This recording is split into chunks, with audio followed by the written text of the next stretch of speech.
అండి ఈరోజు నేను మీకు ఈ వీడియోలో చిలుకూరు దగ్గరలో ఉన్న లోటస్ టెంపుల్ని చూపించిపోతున్నాను. దీన్నే కమల్ధామ్ అని కూడా పిలుస్తుంటారంట. ఈ మధ్యనే మేము చిలుకూరు బాలాజీ టెంపుల్కి వెళ్ళామండి. అక్కడికి వెళ్ళాక తెలిసింది దగ్గరలో ఈ టెంపుల్ ఉందని. టెంపుల్ అయితే చాలా నీట్గా ఉందండి. మీరు ఖచ్చితంగా చిలుకూరు బాలాజీ టెంపుల్కి వెళ్ళారంటే ఇక్కడికి కూడా కంపల్సరీ విజిట్ చేయండి. అక్కడ నుండి ఇక్కడికి జస్ట్ 3 కిలోమీటర్స్ వస్తుంది.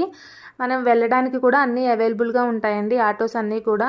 గుడి అయితే చాలా నీట్గా మెయింటైన్ చేస్తున్నారు. నైట్ టైం వ్యూ అయితే అసలు ఎక్సలెంట్ అని చెప్పొచ్చు. లోపల వచ్చేసి శివలింగం ఉందన్నమాట. కింద పాండ్ ఉందండి. పాండ్ పైన ఇలా లోటస్ లాగా కట్టి దానిపైన ఇలాగా శివలింగాన్ని పెట్టారు. ఇది పక్కనే మనకి ప్లే ఏరియా కూడా ఉంది. సో పిల్లలు కూడా మంచిగా టైం స్పెండ్ చేయొచ్చు. ఇంకా అలానే మీరు ఏమైనా గోశాల అవి విజిట్ చేయాలంటే ఈ గుడి ప్రాంగణంలోనే గోశాల, యజ్ఞశాల ఇవన్నీ కూడా ఉన్నాయండి. ఇలా గుడికి వెనకాలే ఇలా క్యాంటీన్స్ కూడా ఉన్నాయి. సో మీకు ఎప్పుడైనా ఏమైనా ఫుడ్ కావాలన్నా కూడా ఈజీగా అవైలబుల్